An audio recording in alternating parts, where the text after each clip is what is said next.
Abra sua Bíblia em Filipenses capítulo 3, verso 12. Carta de Paulo aos Filipenses 3,12. Fala assim, não que eu já tenha obtido tudo, não que eu tenha obtido tudo isso, ou que tenha sido aperfeiçoado, mas, o que ele faz? Prossigo para alcançá-lo, pois para isso também eu fui alcançado por Cristo.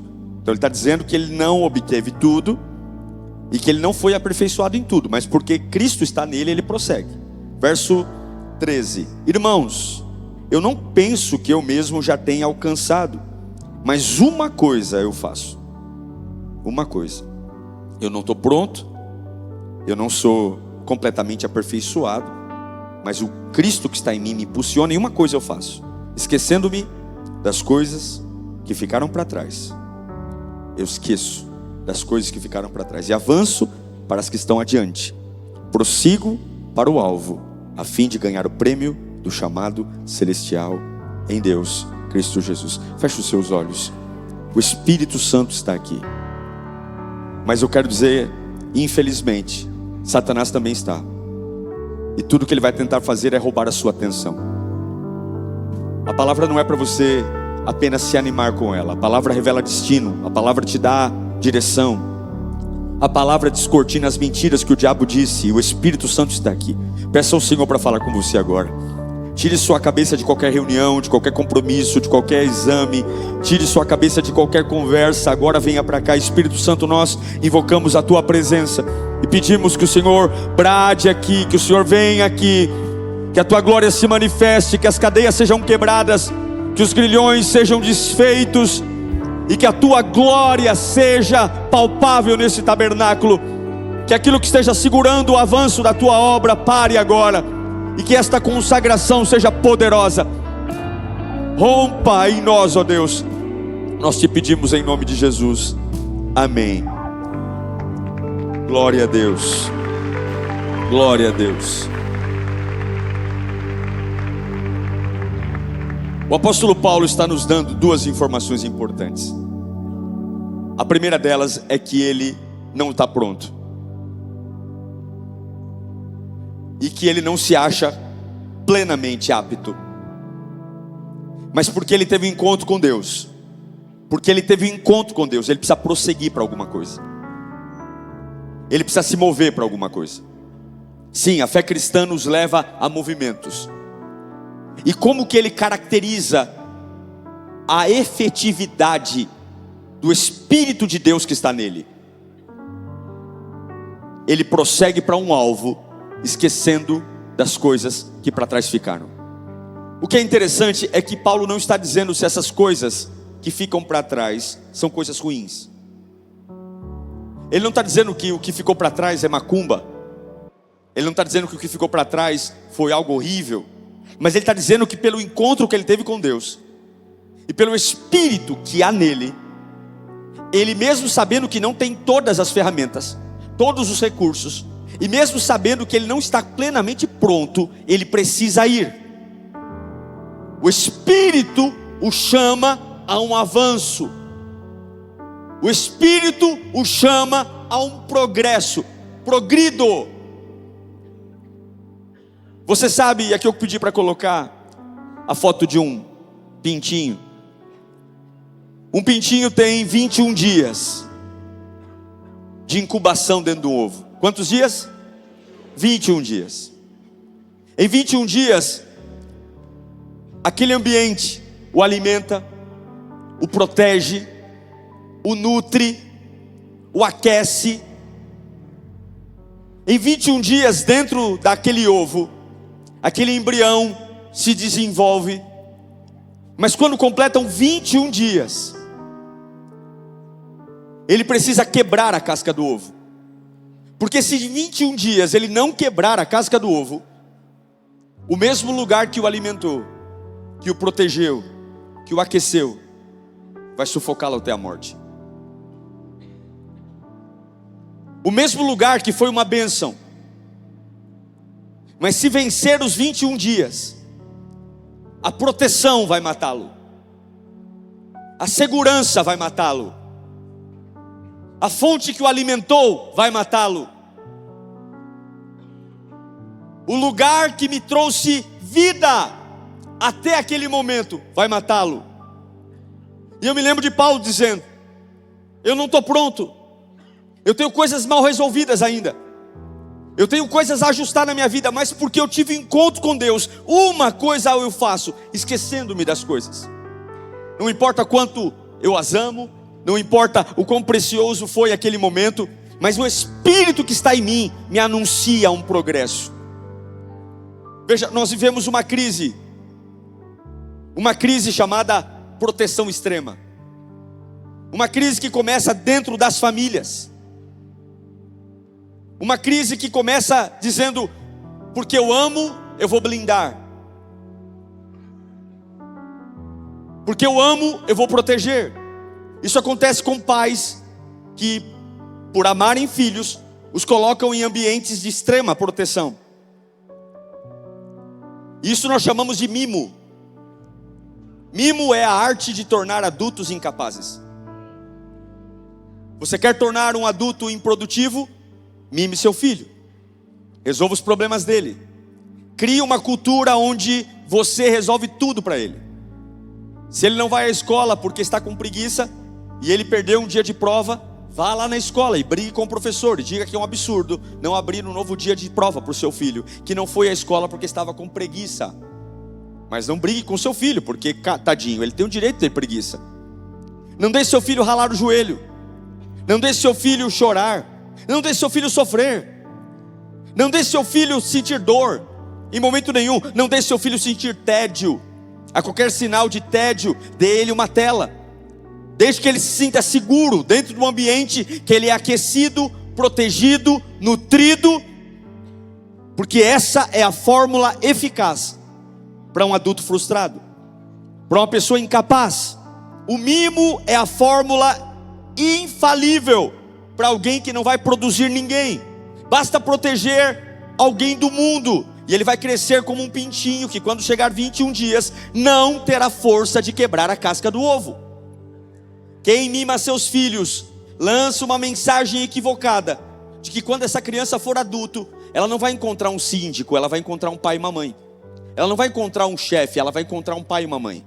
Ela não vai encontrar um marido, ela vai encontrar um pai e uma mãe. E todo aquele que não disser sim a ela, ela vai entrar em crise. Veja, eu não sei o que é que Deus tem para vocês, mas essa é uma palavra muito certeira que Deus colocou no meu coração por vários momentos que orei. Mas eu sinto que há um rompimento chegando para a sua vida. Eu sinto o Espírito Santo colocando algo em mim. Mas nós precisamos quebrar algumas cascas que nos protegeram e nos alimentaram até então. Porque Deus não pode fazer algo novo em um ambiente que está apertado demais para aquilo que Ele sonhou para você. Paulo está dizendo: eu não estou pronto, eu não tenho tudo o que preciso, mas uma coisa eu faço, eu prossigo, eu avanço. E quantos de nós hoje estamos vivendo num lugar que nos confortou, nos aqueceu, nos alimentou? Um jeito de orar que nos acostumamos, um jeito de servir que nos acostumamos. Crente é um bicho sistemático demais. Nós nos acostumamos muito rápido com a liturgia, com as regras. Mas Paulo está dizendo: porque eu tive um impacto com Cristo, uma coisa eu faço, eu progrido, eu avanço. E o que é a progressão? A progressão é a mudança. Nós somos péssimos em mudar. Péssimos. Mudar peso é fácil ou difícil? É dificílimo.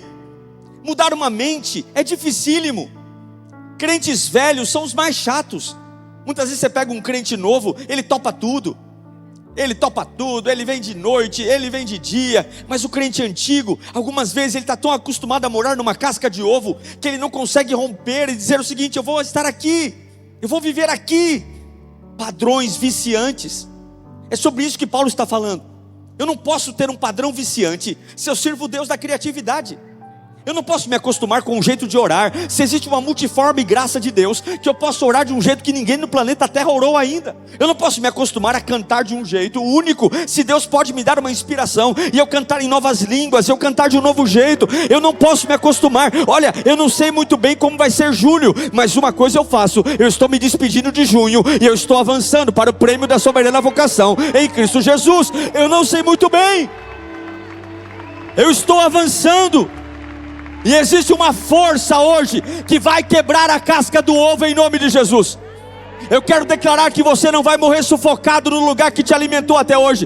Deus tem novos horizontes para você. Deus tem novos patamares para você. Uma força virá. E aí eu me lembro de um dos textos mais queridos da minha vida cristã e da minha vida bíblica, que é 1 Crônicas capítulo 4, verso 9. Uma das orações mais lindas. Leia comigo. Jabes foi. Leia aqui. Jabes foi o homem mais respeitado da sua família. Aqui existe um paradoxo, porque o texto começa dizendo que ele foi o homem mais respeitado da sua família. Ele foi o homem mais ilustre da sua família. Ele foi o camarada mais importante da sua família. Só que o texto vai mostrar uma situação contraditória. O texto vai dizer que a sua mãe lhe deu o nome de Jabes, dizendo: com muitas dores o dei à luz. A Bíblia começa a falar desse homem dizendo que ele é um camarada ilustre, que ele é alguém diferenciado, que ele é o top da família. Ele é aquele que todo mundo diz: esse é o cara da nossa família. Ele é aquele que tem mais curtida no Instagram. Ele é aquele camarada que tem mais seguidores. Ele é aquele camarada que resolve tudo. Mas quando ele começou, a sua mãe o colocou no ovo. A sua mãe olhou para ele e disse: eu tive uma experiência com você, e o seu nome será Jabes. Jabes significa dor. A mãe teve um problema no parto. A gente não tem muitos detalhes, porque essa é a única citação dele na Bíblia inteira, numa época de genealogia. E a mãe diz: eu sofri quando você nasceu. E numa época onde os nomes têm muito significado, dar o nome de um filho que simboliza dor é simplesmente colocar esse menino no fundo de um saco e dizer: você vai ser comum. Ou nem comum vai ser. As pessoas vão olhar para você e vão lembrar que eu sofri demais em gerar você. Jabes nasceu num limite. Ele nasceu num cerco, numa proteção. Jabes nasceu num ambiente onde a dor de sua mãe o enfiou lá. Ele não fez nada para receber aquele nome, mas ele recebeu. E é exatamente isso que acontece com a maioria de nós. A gente aceita calado muita coisa. A gente aceita coisa sem luta. A gente aceita os outros colocarem coisas em nós, e simplesmente a gente coloca isso como uma sina, como um destino, como dizem aí fora, um karma. E de repente a gente olha para nós e diz: é aqui que eu vivo. Por que é aqui que eu vivo? Porque é aqui que eu existo. Eu nasci nessa casa, esse é o pai que eu tive, a mãe que eu tive, esse é o bairro que eu moro. Mas e aí? Não, eu tenho um ninho, eu tenho um ovo. E aí as minhas orações começam a se tornar complacentes com aquilo que me entregaram. É como se eu ficasse satisfeito com aquilo que me entregaram. Mas Jabes, ele é um homem maravilhoso. E antes de ler a oração dele, eu quero ler com você Provérbios 21, 25. Você está aí comigo? Provérbios 21, 25 fala assim, ó. Provérbios 21, 25 e 26. Vamos ler juntos no 3? 1, 2, 3. O preguiçoso morre de tanto desejar e de nunca pôr as mãos no trabalho. 26. O dia inteiro ele deseja mais e mais, enquanto o justo reparte. O que Salomão está dizendo? Que aquela pessoa que não progride, não é porque ela não quer progredir. Aquele que não avança, aquele que não quebra o ninho, aquele que morre sufocado no lugar que o alimentou, não é porque ele não tem sonhos, é porque ele não faz nada. O preguiçoso quer, mas ele não trabalha. É igual aquela pessoa que fala o tempo todo: olha, tá para estourar um negócio aí, hein? Ele não trabalha. A poltrona da casa dele já tem até o contorno do bumbum dele, que ele não levanta. E ele fala: olha, por que você não se move? Não, porque tá para estourar um negócio aí, eu estou sentindo, tá para chegar. Mas já fazem 20 anos. É isso que Salomão está dizendo. O preguiçoso cruza os braços e deseja, e ele não alcança absolutamente nada, porque ele não coloca as mãos no trabalho. Ele vive num ambiente que o inseriram, e ele não luta contra isso. Ele não luta porque ele aceita Ele aceita a vida, Ele aceita a sina, Ele aceita a renda, Ele aceita a doença. Ele não faz orações difíceis, porque se o médico diz que não tem cura, acabou a oração. Se na minha família todo mundo morre de cirrose, acabou a oração. Se todo mundo separa e divorcia, acabou a oração. Porque antes de orar eu faço conta, porque antes de orar eu faço análise, porque antes de abrir a boca eu abro a bolsa, para saber se tenho dinheiro suficiente para pagar aquilo que eu vou acabar de orar. São pessoas que morrem dentro de uma casca, que durante um período foi bom, te sustentou, te alimentou, cuidou de você. Obrigado, mamãe. A senhora me chamou de Jabes, mas a senhora me alimentou com leite materno. Obrigado, mamãe. A senhora me chamou de dolorido, mas graças ao teto que a senhora construiu, eu vivi a minha infância. Obrigado, mamãe. A senhora me chamou de dolorido, de Jabes, mas a senhora me protegeu do frio, dos predadores. Mas se eu não me revoltar contra isso hoje, o mesmo lugar que me alimentou vai matar tudo em mim. E hoje Deus vai te puxar para fora, meu irmão. Deus vai te puxar para fora, minha irmã. Nós temos gratidão, mas Deus vai te puxar para fora. Deus vai te puxar para fora. A mãe diz: filho da minha tristeza. A mãe diz: filho da minha dor. A mãe diz: filho da minha agonia. A mãe diz: eu me lembro de você e sofri. Isso é um problema da mãe. Você ouviu e cresceu tendo sentenças, mas assim como Paulo afirma em Filipenses 3, e a oração que vou ler aqui, um dia você tem que tomar uma decisão de dizer: eu avanço para as coisas que estão adiante de mim. Eu não quero resolver o que está lá atrás. Eu não quero falar com o que está lá atrás. Eu não quero conversar com o que está lá atrás. Eu avanço para as coisas que estão adiante de mim. Eu avanço. O que é interessante é que essa mudança, ela só pode acontecer de um jeito. Fala comigo, de dentro para fora. Você pode olhar para um pintinho dentro de um ovo e dizer: tadinho dele, deixa eu ajudá-lo a sair de lá. Mas se você quebra a casca do ovo de fora para dentro, você mata. A única forma do pintinho sobreviver é se a casca é quebrada de dentro para fora. Se ele tiver quebrado com o bico, você pode até ajudar, mas se o ovo estiver intacto, você não pode ousar colocar suas mãos, porque você vai matá-lo. É por isso que o reino de Deus não é coletivo, é individual. Nós não estamos aqui num estádio de futebol, onde a bênção é derramada de forma baseada. Cada um tem seu culto, cada um tem sua fé, cada um tem sua entrega. E Deus não está aqui jogando confete. Deus está sondando corações e dizendo: deixa eu ver o teu nível de ousadia, deixa eu ver o teu nível de entrega, deixa eu ver o teu nível de fé. Coloca para mim a oração de Jabes aqui, versículo 10. Esse camarada que a mãe disse: você é alguém da minha dor, ele pede 4 coisas. Quantas coisas ele pede? 4 coisas. Ele quebra, ele faz uma oração difícil, ele pede 4 coisas. Veja, o livro de 1 Crônicas, do capítulo 1 ao capítulo 9, é genealogia. É só genealogia. É o fulano que é pai do cicrano, que é pai do beltrano, que é pai do tetrano. Só tem isso. É de Adão até os primeiros reis de Israel. Não tem nenhuma referência. Mas quando chega em 1 Crônicas, capítulo 4, verso 9, o autor meio que quebra a ordem da narrativa de nome para fazer um comentário sobre uma pessoa que só é citada uma vez. Alguém que não vai ser profeta, alguém que não vai ser rei, alguém que não vai ser líder, mas alguém que tem coragem de fazer uma oração difícil. Deus ama pessoas que têm coragem de fazer orações difíceis.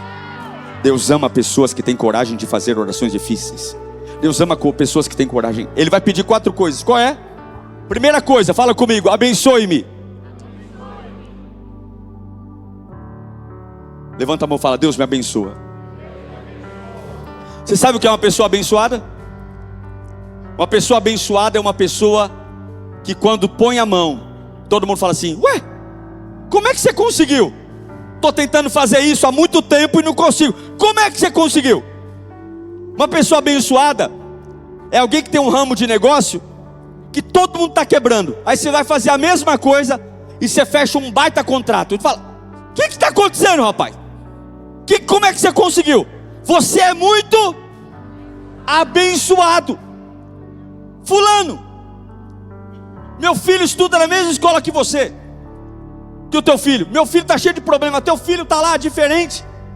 Fulano, a tua família é uma família muito... Por que ele está falando? Porque quem é abençoado é diferente. Fala comigo, quem é abençoado é diferente. Você sabe o que Jabes está falando? Minha mãe me enfiou num saco de iguais. Minha mãe, por conta das amarguras dela, me enfiou num saco de iguais. Quem olha para mim é dizer: você é filho da dor, gerador da dor. Eu nunca seria alguém grande, eu nunca seria alguém diferente, eu estaria nivelado por baixo. Mas minhas orações não combinam com o sentimento de mamãe. Minhas orações combinam com o trono do Deus Todo-Poderoso.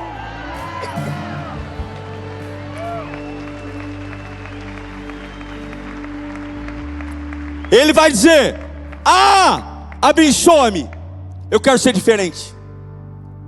Você quer ser um grande líder? Não peça para ser igual a ninguém, peça para ser diferente. Você quer ser um grande pregador? Não peça para ser igual a ninguém, peça para ser diferente. Tenha referências, mas peça diferente. Quem é abençoado não é igual, quem é abençoado é diferente. E não tenha vergonha de quem você é, não tenha vergonha de como você prega, não tenha vergonha de como você canta. Pessoas abençoadas são diferentes. Quem é comum é minion, quem é comum é igual a todo mundo. Jabes está falando: eu quero ser abençoado, eu quero ser diferente. Levanta a mão para cá, você é diferente. Podem copiar, mas é diferente. Há uma unção diferente. Levanta a mão e grita: eu quero ser abençoado, Senhor. Diferente.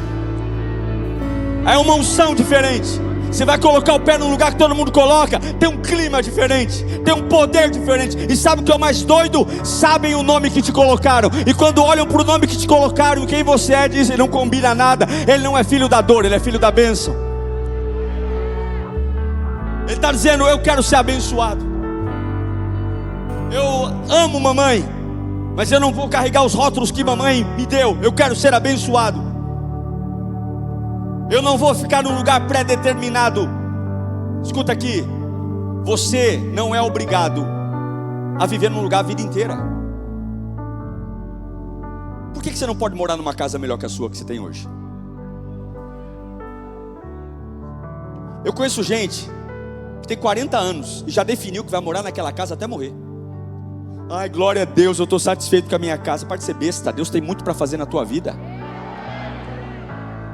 Pastor, mas está falando de bem material? Não estou falando só de bem material, estou falando de viagem. Eu estou falando de conquistas pessoais, eu estou falando de ministério. Por que você está limitando um Deus que é ilimitado? Me abençoa, Senhor. Eu quero ser diferente, Senhor. Eu quero ser diferente. Sabe qual é o segundo pedido dele? Está aqui, ó. Aumenta as minhas terras. Lembra da Ana Paula Valadão? Eu vou viajar de avião. O que é viajar de avião aqui? Levanta a mão e fala: eu vou viajar de avião. Quem é que vai? Eu vou viajar. Sabe o que ele está falando? Senhor, eu não quero ser pobre. Vocês estão rindo, né? Vocês gostam. Sabe o que ele está falando? Eu não quero ser pobre, eu quero ter influência. Mamãe colocou um rótulo: filho da dor. Senhor, alarga as minhas fronteiras, me dá terra, me dá influência, alarga as minhas fronteiras. Eu quero conhecer outros países, eu quero conhecer outras nações, eu quero conhecer outras pessoas. Senhor, eu quero me movimentar. Senhor, aumenta as minhas terras. Aumenta as minhas terras. Mamãe colocou em mim um rótulo que quem é filho da dor é pedinte. Quem é filho da dor precisa de caridade. Quem é chamado de filho da dor tem que fazer carinha, de dó, e dizer: me dá uma moeda, me dá uma oportunidade. Não, não, não, Senhor, eu não quero depender de ninguém. Não, aumenta a minha terra, aumenta a minha herança, aumenta o meu nome, aumenta o que o Senhor colocou na minha mão. Aumenta, Senhor, aumenta, Senhor. Eu não sei se você tem coragem de desapegar e começar a dizer: aumenta, Senhor, aumenta. Eu não sei para que eu estou pregando aqui, mas Deus manda dizer: não finca as estacas muito profundamente. porque de tempos e tempos eu vou mudar a tua geografia para coisas diferentes. Não diga, eu vou morrer aqui, você não sabe o que Deus vai fazer. Não, é isso que Deus tem para mim, é isso que Deus tem para você hoje, porque amanhã tem coisa nova. Para de criar monumentos de bênçãos. As bênçãos são para hoje. O pão de cada dia dai-nos hoje. Alarga as minhas fronteiras, aumenta a minha influência, aumenta, Senhor. Isso é extraordinário. Ele não quer morar onde a mãe o colocou, ele quer morar onde Deus pode. Fica solto, varão. Se solta, minha irmã. Para de se apegar, larga essas coisas pequenas, essas brigas idiotas, essas brigas por carguinhos, por bobagens. Dobra o joelho e fala: Senhor, eu quero te servir. Aumenta as minhas fronteiras, Senhor. Eu quero te servir no meu trabalho, na minha escola. Eu quero te servir na minha casa. Aumenta as minhas zonas de influência, meu Deus. Aleluia. Jabes ele é confrontado. Ele está quebrando a casca do ovo. Ele faz o terceiro pedido. Ele fala: que a tua mão esteja comigo. Sabe o que ele está falando? Senhor, eu não quero fazer papel de besta. Senhor, eu não quero que ninguém me enrole, porque se a tua mão for comigo, ninguém me passa para trás.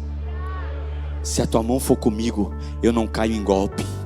Se a tua mão for comigo, eu não assino nada errado.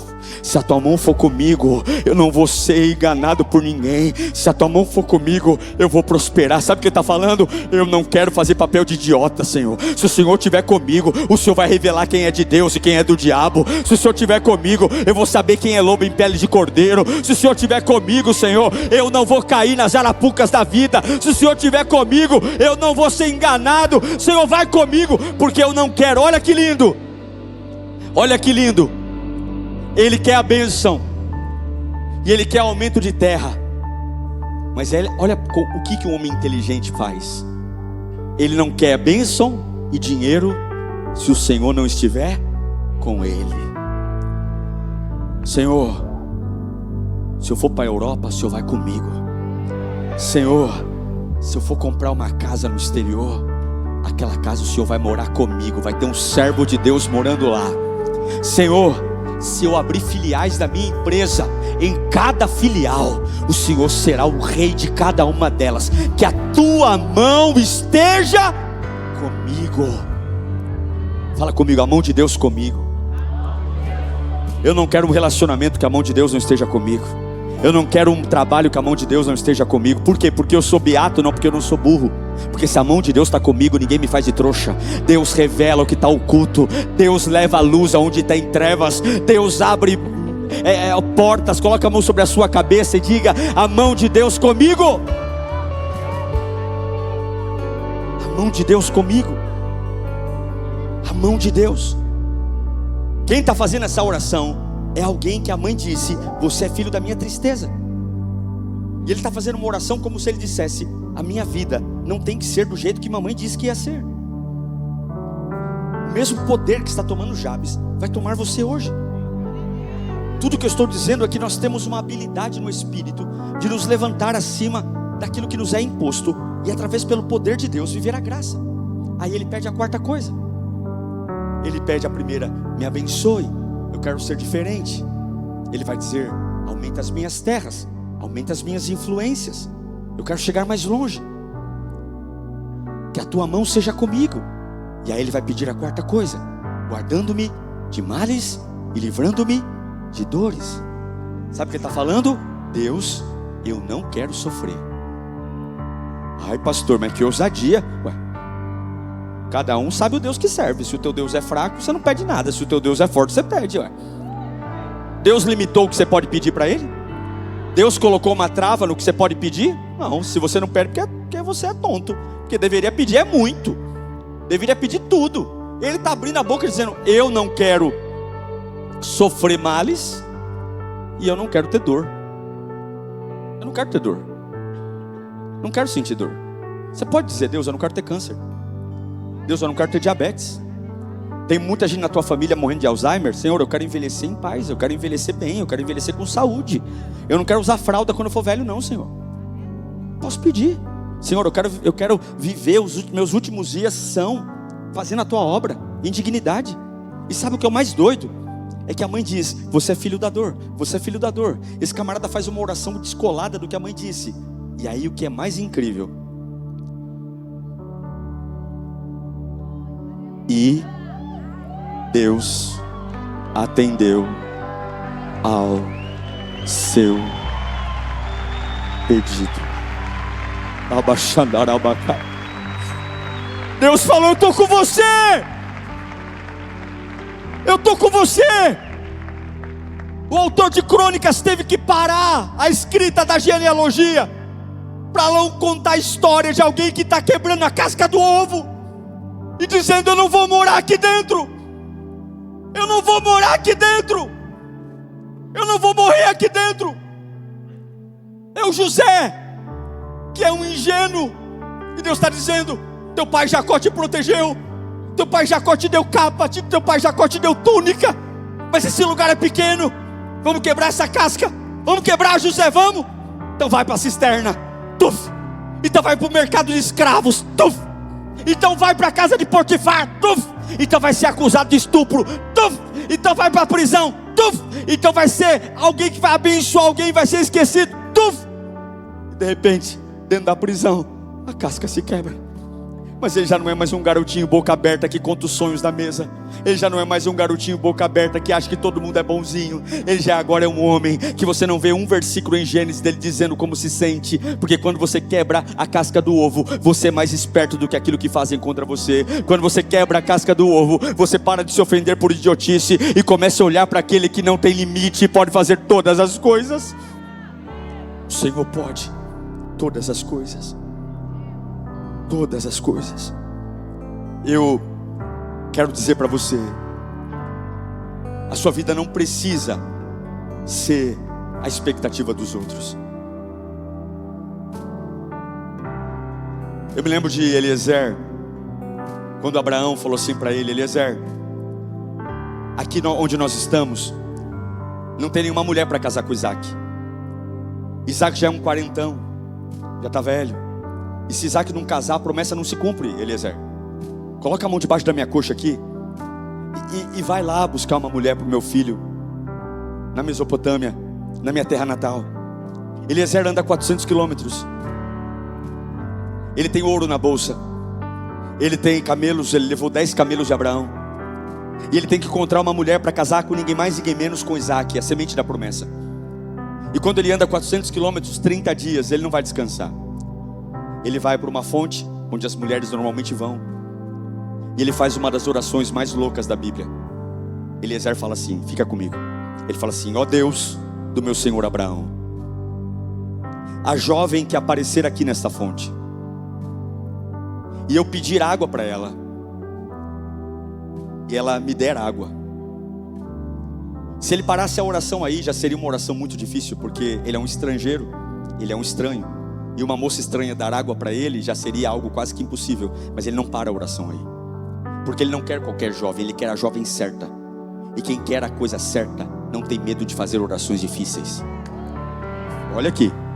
Então ele diz, a jovem que aparecer aqui, e eu pedir água, e ela der água para mim, e se oferecer para dar água para os meus 10 camelos.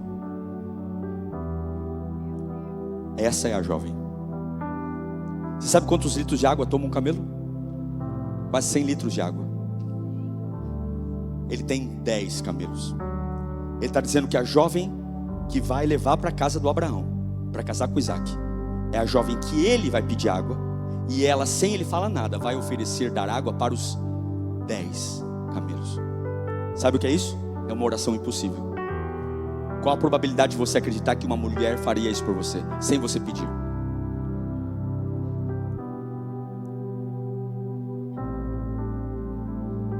Mas talvez alguns não peçam, porque não estejam esperando nada de grandioso. Mas você está, não está? Você tem planos para esse segundo semestre, não tem? Eu amo mamãe, mas eu não vou me parecer com o que mamãe disse. Jesus não se rasgou na cruz para eu viver com o nome de dolorido. Jesus se rasgou na cruz para eu fazer orações difíceis. E como Eliezer dizer: Senhor, água para mim e para os 10 camelos. E como Jabes dizendo: mamãe, eu sinto muito, mas quando vê aquelas tia velha do interior, do litoral, da capital, cadê Jabes? Cadê Jabes? Esperando o remelentinho. A Bíblia diz: e foi Jabes o mais ilustre de toda a sua família. Era aquele camarada que virou a referência, porque ele não teve medo de orar, de pedir, de clamar. Você pode se colocar em pé.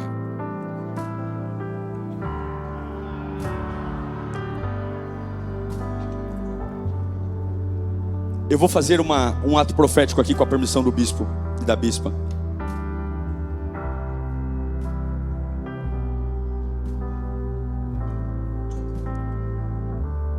Todos nós aqui temos alguma coisa que quer nos segurar num lugar.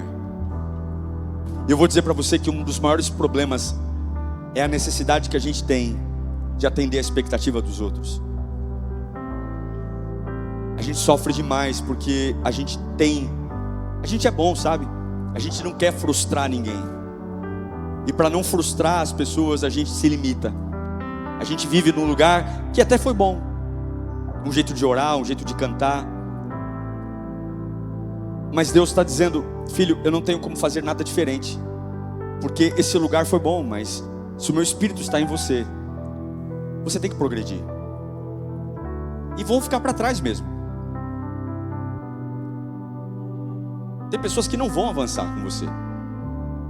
Elas não vão entender. Porque crescer dá trabalho, pessoal. Crescer dá muito trabalho. Mudar dá trabalho. Receber o Espírito Santo não é só alegria. Você atrai um novo nível de demônios para o seu quintal. O nível de resistência que você enfrenta está ligado diretamente à unção que você carrega. Se você não está enfrentando nada, você não tem nada. Mas isso não é para te desanimar. Isso é para dizer: tem coragem de pedir? Tem coragem de pedir o impossível? Tem coragem? Eu me lembro da minha mãe, leprosa. Minha mãe me ensinou a orar em línguas.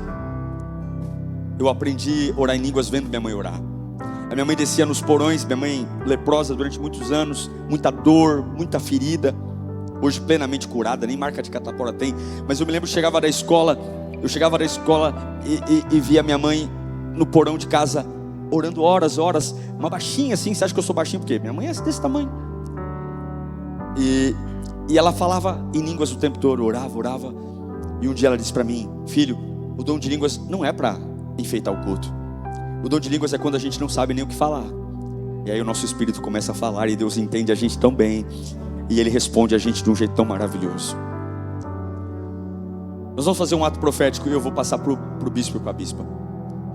Eu sei que você vai ter a sua consagração, mas em cima desta palavra, eu quero que você peça 4 coisas para Deus. Jabes pediu 4 coisas. Jabes disse: me abençoa, alarga a minha fronteira, que a tua mão seja comigo, me livra do mal e da dor. Você vai pedir 4 coisas que não combinam nada com você. Não combina com o seu dinheiro, não combina com onde você mora, não combina com a opinião que as pessoas têm sobre você,